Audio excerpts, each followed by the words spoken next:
வணக்கம். இந்த பதிவு ஒரு பயிற்சி நோக்கத்துக்காக மட்டும் தான் கொடுக்கப்படுது. இதை வந்து ஒரு ரெக்கமெண்டா யூஸ் பண்ணிக்காதீங்க. பயிற்சிக்கு மட்டும் பயன்படுத்துங்க. வாங்க சேனலுக்குள்ள போலாம். இந்த வாரம் வந்து Sensex, Nifty, bank Nifty and mid cap, fin Nifty இதெல்லாம் என்ன நடக்குதுன்னு சும்மா ஓவரால ஒரு பார்வை பார்க்கலாங்க. இது வந்து பேங்க் நிப்டி. பேங்க் நிப்டி என்ன பண்ணியிருக்கு அப்படின்னு பார்த்தீங்கன்னா, போன வாரத்தில் நம்ம பார்த்ததுல வந்து பார்த்தீங்கன்னா, எல்லாமே வந்து mid cap Nifty, fin Nifty and Sensex எல்லாமே வந்து என்ன பண்ணியிருந்ததுன்னு கேட்டிங்கன்னா, நிஃப்டி மட்டும் ஒரு நல்ல டவுன்ல இருந்தது. ஆனா, இவங்கலாம் கொஞ்சம் மேல மூவ் பண்ணிட்டு இருந்தாங்க. கொஞ்சம் மேல மூவ் பண்ணிட்டு இருந்தாங்க. ஆனா பார்த்தீங்கன்னா, நிஃப்டி எல்லாத்தையும் கீழ இழுத்துட்டு வந்துருச்சு இந்த வாரம். இந்த வாரம் பார்த்தீங்கன்னா, எல்லாத்தையுமே கீழ இழுத்துட்டு வந்துருச்சு நிஃப்டி. டோட்டலா கம்ப்ளீட்டா வந்து நிஃப்டி அத்தனையும் கீழ இழுத்துட்டு வந்திருக்குது. இப்ப அதை மட்டும் ஒவ்வொன்னா பார்ப்போம். இது பேங்க் நிஃப்டி. பேங்க் நிஃப்டில என்ன நடந்திருக்குது அப்படின்னு பார்த்தீங்கன்னா, போன லாஸ்ட் வீக் 1 ஹவர்ல போட்டிருக்கு இப்போ. போன வாரத்துல பார்த்தீங்கன்னா, ஆக்சுவலா வந்து 20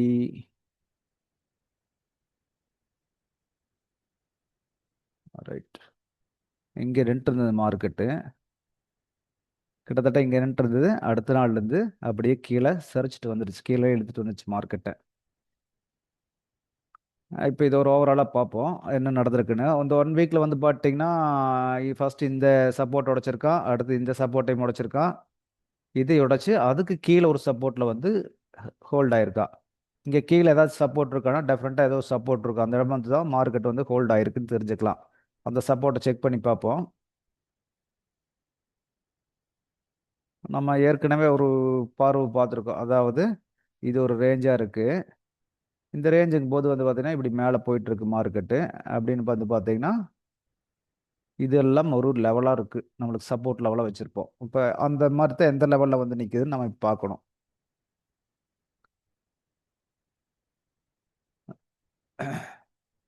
அதாவது இங்கிருந்து மார்க்கெட் மேல போயிருக்குது. எப்படி வந்து வந்து போயிருக்குது பார்த்தீங்களா?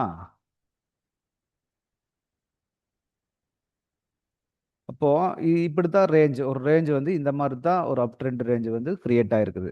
இதை நம்ம எப்படி பார்க்கணும் அப்படின்னு கேட்டீங்கன்னா, ஆ பாருங்க ஃபர்ஸ்ட் இங்கிருந்து மூவ் ஆயிருக்கு. அப்ப இதை வந்து ஃபர்ஸ்ட் ஒரு சப்போர்ட்டா நாம வச்சுக்குவோம். இந்த சப்போர்ட்ல வந்திருக்கு மார்க்கெட்டு. அடுத்தது வந்து பார்த்தீங்கன்னா, இந்த சப்போர்ட் கீழ, அதுக்கு அடுத்து இந்த சப்போர்ட். இது எக்ஸ்ட்ரீம் லோ. இப்படித்தான் பிரிச்சுக்கணும். அப்ப ஏதோ ஒரு இடத்துல வந்து மார்க்கெட் திரும்பிரும் அப்படின்னு தெரியும். உனக்கு மேல போயிட்டு இருக்கிற மார்க்கெட் கீழ வருதுன்னு சொன்னீங்கன்னா, ஏதோ ஒரு இடத்துல ரிவர்ஸ் ஆகணும். அப்ப எந்த இடத்துல ஆகுது அப்படிங்கிறத நம்ம கண்டுபிடிக்கணும். இப்ப வந்து பார்த்தீங்கன்னா, இப்ப ஒவ்வொன்னா செக் பண்ணாவே தெரிஞ்சிரும். கிட்டத்தட்ட மார்க்கெட் இந்த ரேஞ்ச வந்து டச் பண்ணியிருக்கா. கவனிச்சு பாருங்க. இந்த ரேஞ்ச டச் பண்ணியிருக்கா. இப்போ மார்க்கெட்டு ஒரு இடத்துல வந்து ரெசிஸ்டன்ஸ் முட்டி திரும்பிச்சுன்னா, ஒரு சப்போர்ட்டுக்கு வந்து நிக்குது அப்படிங்கிறத அண்டர்ஸ்டாண்ட் பண்ணிக்கங்க. பேங்க் நிஃப்டி இப்போ அப்படிதான் நின்றுருக்கு. இதை வந்து கொஞ்சம் நம்ம வந்து ரெக்டாங்கிள் வரைஞ்சே பார்ப்போம். வரைஞ்சு பார்த்தோம்னா இன்னும் கொஞ்சம் ஒரு ஐடியா கிடைக்கும் நம்மளுக்கு. இருங்க இது நான் வரைஞ்சு காட்டுறப்ப உங்களுக்கு. இந்த ஏரியாவை மட்டும் கணக்கு வச்சுக்க. ஒவ்வொரு சப்போர்ட்டும் வந்து ஒவ்வொரு இடத்துல ஒர்க் ஆகும்னு தெரிஞ்சுக்குங்க. அங்கிருந்து நம்ம ஒவ்வொன்றா வரைஞ்சு பார்ப்போம். அது எங்க வந்து மார்க்கெட் நின்றுருக்குது அப்படின்னு சொல்லி ஒரு ஐடென்டிஃபை பண்ணுவோம். இப்போ இந்த இடத்துல நிற்கிற இடம் பார்த்தீங்கன்னா, முன்னாடி இந்த இந்த இடத்துல இருந்திருக்கு. அதாவது இந்த பார்ட் வந்து ஒரு சப்போர்ட் பார்ட்டா இருந்தது. அடுத்தது இந்த பார்ட். அதுக்கு அடுத்தது இது ஒரு சப்போர்ட்.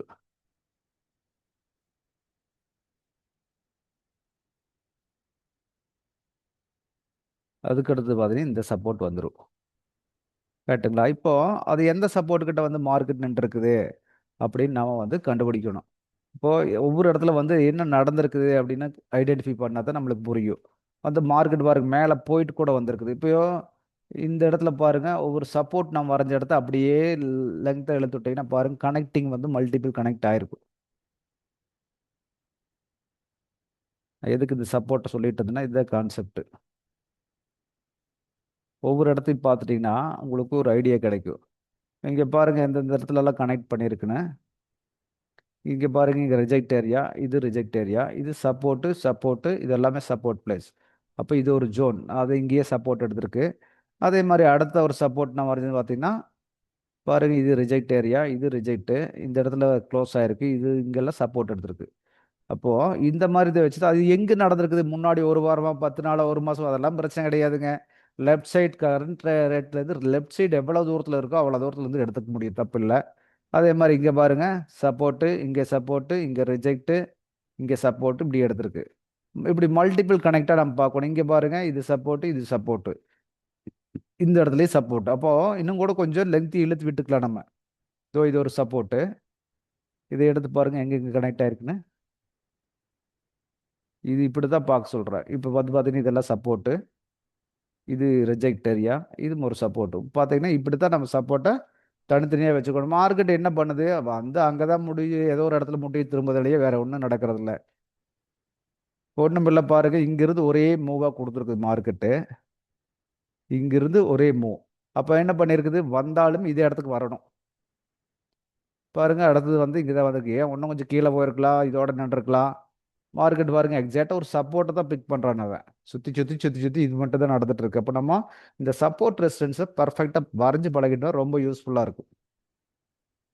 இப்போ அடுத்தது என்ன நடக்க போகுது, அடுத்து எந்த சப்போர்ட் எடுக்க போகிறோன்னா, இப்போதைக்கு இங்கே இருக்கா, அவ்வளோதான், மார்க்கெட் இங்கே வந்து நின்றுருக்கா, முடிஞ்சிருக்கா. அடுத்த சப்போர்ட் இதுக்கு வரலாம், அல்லது அடுத்த ரெசிஸ்டன்ஸ் நோக்கி போகலாம். இதுதான் நடக்கும். அப்போ இது 5 மினிட்ஸில் நம்ம கட்டமைச்சு ட்ரேடுக்கு யூஸ் பண்ணுவோம். அடுத்தது வந்து பார்த்தீங்கன்னா நெட் நெஃப்டி மெட்கேப். இது பாருங்க, இதுவும் அதே மாதிரி தான். நெஃப்டி கீழே எல்லாத்தையுமே எடுத்துட்டு வந்துச்சு. இதெல்லாம் கொஞ்சம் நல்லா மேலே மூவ் பண்ணி நின்று இருந்த மார்க்கெட்டை, மேலே மூவ் பண்ணி நின்று இருந்த மார்க்கெட் போன வீக்லலாம் கீழே எடுத்துட்டு வந்துச்சு பாருங்க மார்க்கெட்டு. நிஃப்டி கீழே வந்தால் எல்லாத்தையும் கீழே கொண்டு வந்துட்டான். இப்போ கீழே வந்து இதுக்கு என்ன சப்போர்ட் இருக்கு, இப்போ நம்ம மேலே ஏறும்போது நடக்கக்கூடிய சப்போர்ட் எல்லாம் பிடிக்கணும். இது பாருங்க, பார்த்தீங்களா, ஒவ்வொரு ஏரியாவும் சப்போர்ட் கொடுத்து கொடுத்து போயிருக்குது. அப்போ இந்த ஏரியா பூராமே நம்ம சப்போர்ட்டாக நம்ம வரைஞ்சிக்கணும். இப்போ வந்து மார்க்கெட் எங்கே நிற்கிறா அப்படிங்கிறது இப்படி தான் நம்ம கண்டுபிடிக்க முடியும். இப்போ நிற்கிற இடத்த பார்த்துக்கங்க, கிட்டத்தட்ட இந்த இந்த பிளேஸில் நிற்கிறான். புரிஞ்சுங்களா? இந்த இந்த லைனை கொஞ்சம் அப்படியே இன்னும் இழுத்து விட்டீங்கன்னா, இது பாருங்க, அடுத்த கனெக்டிங் எங்காவதுன்னு சொல்லுது பாருங்க. இதோ தெரியுதுங்களா, 2 கனெக்ட் ஆயிடுச்சு, இப்போ மல்டி கனெக்ட் ஆகுது. இப்போ இந்த மாதிரி கனெக்டிங்கை பார்க்கணும். அதுக்கு முன்னாடி ஒன்று போட்டுருந்தீங்கன்னா பாருங்க, இந்த இந்த பிளேஸ் 1 2 3 கனெக்ட் ஆயிடுச்சு. இது பாருங்க, மார்க்கெட் அங்கிருந்து ரிஜெக்ட் ஆயிருக்கு. இப்போ ஒவ்வொரு ஏரியாவை நம்ம இப்படி தான் நம்ம வந்து ட்ராக் பண்ணிக்கணும். சிறு சிறுசாக நம்ம போட்டு பார்த்தோம்னா நம்மளுக்கு ஐடியா கிடைக்குது. இதெல்லாம் போட்டு பார்க்க பார்க்க பார்க்கப்பட்டு தான், பயிற்சி பண்ணப்பட்டு தான் நம்மளுக்கு இது கிளாரிட்டி ஆகும் நம்மளுக்கு. இப்போ அடுத்தது பார்த்துக்கு இங்கே இங்கே இது பாருக்கு, இந்த லெவல் எடுத்தீங்கன்னா இதெல்லாம் ரிஜெக்ட் ஏரியா வந்துட்டு அங்கே ரெசிஸ்டன்ஸில் டச் பண்ணிட்டு கீழே திரும்பி வருது. இப்போ இந்த மாதிரி ஒவ்வொன்றா சப்போர்ட்டை வரைஞ்சக்கூடாது. இந்த வீக்கில் வந்து பார்த்தீங்கன்னா இப்போ மிட் கேப் நிஃப்டி இந்த கண்டிஷன் நின்றுருக்கான். அடுத்து என்ன நடக்குன்னு பார்த்தீங்கன்னா, இது மேலே போகும்போது இது ரெசிஸ்டன்ஸாக ஒர்க் ஆகும் இல்லைங்களா. இப்போ மார்க்கெட் நிற்கிற இடத்துல இருந்து நிற்கிற இடத்துல இங்கே நிற்கிது, மேலே போகும்போது இதெல்லாம் சப்போர்ட்டாக இருந்தது எல்லாமே ரெசிஸ்டன்ஸாக மாறி இருக்கும். இப்போ இதுதான் சப்போர்ட். இப்போ இது ரெசிஸ்டன்ஸு, இதுவும் ரெசிஸ்டன்ஸு. இப்போ நம்ம இந்த ரெசிஸ்டன்ஸ் தாண்டினா அடுத்தது போட்டால் போதும், எல்லாம் கசகசனெல்லாம் போட்டு வச்சுக்க வேண்டியதில்லை. ஒரு ரெசிஸ்டன்ஸை சப்போர்ட்டை பிரேக் பண்ணும்போது அடுத்த ரெசிஸ்டன்ஸ் நம்ம அப்போ வரைஞ்சா போதும், ட்ராக் பண்ணால் போதும். கீழே இது வரைக்கும் போவோம் அப்படின்னு தெரிஞ்சுக்கிறதுக்காக. சென்செக்ஸ் எல்லாமே இந்த வீக் கீழே தான். எது வரைக்கும் வந்திருக்கான்னு பாருங்க. இப்போ அவனுக்கு எக்ஸ்ட்ரீம் லோ எதுக்கு சென்செக்ஸுக்கு அப்படின்னு பார்த்தீங்கன்னா, இந்த பிளேஸ் தான் எக்ஸ்ட்ரீம் லோவாக இருக்கா. இது வரைக்கும் வர வேணாம்னா அப்படி சொல்ல முடியாது. நிஃப்டியில் என்ன பண்ணுறானோ அது கொடுத்து இவன் நடப்பான், எந்த மாற்றம் இருக்காது. இப்போ இந்த ரேஞ்சை பிரேக் பண்ணிட்டான், கிட்டத்தட்ட பிரேக் பண்ணி தான் நின்றுருக்கான். பார்ப்போம் என்ன நடக்கிறான்னு சொல்லி போட்டு இந்த வாரத்தில் பார்க்க முடியும். கொஞ்சம் பெருசு பண்ணி பார்த்தோம்னா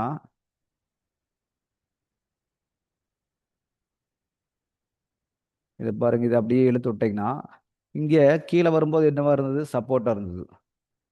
கீழே வரும்போது சப்போர்ட் எடுத்துகிட்டு மேலே போயிருக்குது, அகைன் கீழே வரும்போது சப்போர்ட் எடுத்துகிட்டு போயிருக்குது. இதை பிரேக் பண்ண பின்னாடி இந்த சப்போர்ட் வந்து ரெசிஸ்டன்ஸாக மாறிடுச்சு. அப்போ என்ன பண்ணுது, மார்க்கெட்டு மேலே வந்தால் இது ரெசிஸ்டன்ஸாக வச்சுட்டு கீழே வந்துட்டு மறுபடியும் ட்ரை பண்ணிக்கிறா, கீழே விட்டுருக்கா. கீழே இந்த லோ உடைச்சிருக்கானா, ஒன்றும் உடைக்கல, உடைக்காம நின்றுருக்கான். என்ன பண்ண போகிறான்னு தெரியல. இந்த வாரத்தில் நம்ம பார்ப்போம் அதையே. அப்போ இந்த இடத்துல நின்று இருக்கிற இடமே ஏதாச்சும் சப்போர்ட் ரெசிஸ்டன்ஸ் இருக்கா அப்படின்னு பார்த்தீங்கன்னா இதுக்கு ஏதோ ஒன்று இருக்கு, இல்லாமலாம் வந்து மார்க்கெட் அங்கே முடியாது. இப்போ இந்த இடத்துல கணக்கு வச்சுக்கல, வச்சுட்டு செக் பண்ணோம்னா இந்த இடத்துல நியர்பை சப்போர்ட் ஏதாச்சும் இருக்கான்னு கூட பார்க்கலாம் நம்ம. ஒன்றும் இல்லை, மிட் ரேஞ்சில் தான் நின்று இருக்குது மார்க்கெட்டு. என்ன பண்ண போகுது அப்போ? இந்த ரேஞ்சில் நிற்காது. அப்போ என்ன பண்ணனா, ஒன்றா மேலே ரெசிஸ்டன்ஸ் நோக்கி போகும், இல்லாட்டி கீழே அடுத்த சப்போர்ட் நோக்கி வருவான். அடுத்த சப்போர்ட்னு இந்த இந்த பிளேஸ் வருது, இந்த இடத்துல கூட வர்றதுக்கு வாய்ப்பு இருக்குது. நாளைக்கு நெஃப்டி கொஞ்சம் அமுத்துனானா இவன் சல்லுன்னு கீழே வர்றதுக்கு பாசிபிலிட்டி அதிகம். ஆல்ரெடி இங்கே லோ வச்சிருக்கான் பாருங்க, வச்சுட்டான் பாருங்க இது வரைக்கும். இது எந்த லோ? கிட்டத்தட்ட இது வரைக்கும் வந்திருக்கான்.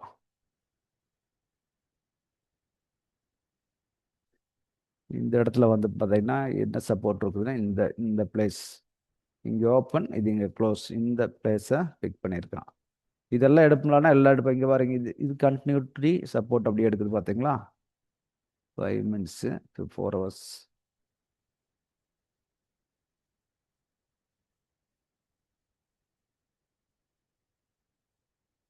இப்போ எதுக்கு இந்த ரேஞ்சை நாம் போட்டிருக்கோம் அப்படின்னு கேட்டிங்கன்னா, ஐ, எதுக்கு இந்த ரேஞ்சை போட்டிருக்கோம் அப்படின்னு கேட்டிங்கன்னா, இங்கே பாருங்க, இந்த ஏரியா சப்போர்ட் ஏரியா, இதெல்லாம் சப்போர்ட் ரெசிஸ்டன்ஸ் இப்படி எடுத்திருக்கு. இந்த ஏரியா ஒரு மல்டி கனெக்டாக நம்ம எடுத்திருக்கோம். மார்க்கெட் அங்கே தான் வந்து தொட்டு திரும்பியிருக்கு. அப்போ வந்து இது வரைக்கும் பாசிபிலிட்டி இருக்குது. இது அப்படியே கனெக்ட் பண்ணி பாருங்க, இது கனெக்ட் ஆகும். அதாவது இந்த ரெசிஸ்டன்ஸும் கனெக்ட் ஆகும், இந்த இந்த சப்போர்ட் இந்த சப்போர்ட் கனெக்ட் ஆகும் பாருங்க. இங்கே இப்படியே தான் இழுத்தோம்னா மல்டி கனெக்ட், அந்த அந்த ஜோனில் வந்து ஏகப்பட்ட டைம் ரிவேர்ஸ் ஆயிருக்குது அப்படிங்கிறது தெரிஞ்சிட்டா போதும். இதுதான் மாற்றி மாற்றி மார்க்கெட்டில் நடந்துகிட்டே இருக்குங்க. ஃபின் நிஃப்டி என்ன பண்ணியிருக்கு? ஃபின் நிஃப்டி அந்த அளவுக்கு கீழே வரல. ஓ சாரி, 4 ஹவரில் வந்துருக்கோம். ஃபின் நிஃப்டி இங்கே சப்போர்ட் பிடிச்சிருக்கான். இந்த இடத்த தாண்டியாச்சுனாவே பாருங்க, இப்போ இருக்கிற ஆல்ரெடி இந்த இருந்த இடத்த ஏற்கனவே பிரேக் பண்ணியிருக்கான். இந்த சப்போர்ட் போன வாரம் போட்ட சப்போர்ட்டை பிரேக் பண்ணவன் அடுத்த ரேஞ்சுக்கு வந்து எடுத்துட்டு இருக்கு. இப்போ இந்த இடத்துல உங்களுக்கு ஏதாச்சும் டிஃப்ரெண்ட் தெரியுதா? இங்கே பாருங்க, மார்க்கெட் ஒவ்வொரு டைம் மேலே போகும்போது இந்த சப்போர்ட் அது பார்த்தீங்களா, இது ரெசிஸ்டன்ஸாக ஒர்க் ஆயிருக்கும் இல்லையா? அந்த இடத்துலயே போய் டச் பண்ணிட்டு வந்திருக்கான் பார்த்தீங்களா?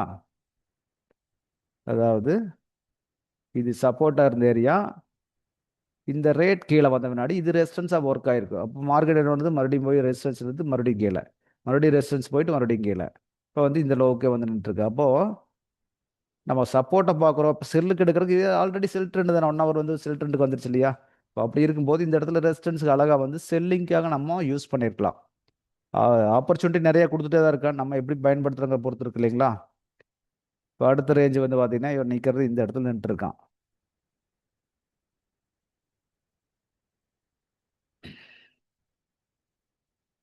இப்படி சப்போர்ட் ரெசிஸ்டன்ஸை அந்தந்த பிளேஸ் பண்ணிட்டோம்னா இன்ட்ராடே சூப்பராக ஒர்க் அவுட் பண்ணலாம். 5 minutes வச்சுட்டு இன்ட்ராடேவுக்கு சூப்பராக ஒர்க் அவுட் பண்ணலாம். நம்ம அதுக்கு தான் நான் இவ்வளோ தூரம் சொல்லிட்டு இருக்கேன். இப்போ இந்த இடத்துலலாம் போய் திரும்புற இடத்த பார்த்து பார்த்தீங்கன்னா ஒரு ரெசிஸ்டன்ஸ் அப்படின்னு மார்க் பண்ண முன்னாடி இந்த இடத்துல எவ்வளோ சான்ஸ் கொடுத்துருக்கோம் நம்மளுக்கு. இந்த இடத்த பார்த்துக்குங்க, இது ஏன் நம்ம மாத்திரேன் ரெசிஸ்டன்ஸ் போட்டோம். இந்த ரேட்டு ப்ரைஸ் கீழே வந்த பின்னாடி என்ன நடந்திருக்குது அப்படின்னு மட்டும், இந்த ப்ரைஸ் கீழே வந்த பின்னாடி மார்க்கெட் எத்தனை டைம் போய் ரெசிஸ்டன்ஸ் தொட்டு தொட்டு கீழே வந்திருக்குன்னு பாருங்க. இதை 5 minutes மாற்றி பாருங்க, உங்களுக்கு வந்து நல்ல ட்ரேடிங் ஆப்பர்ச்சுனிட்டியை சூப்பராக கொடுத்துருக்கு.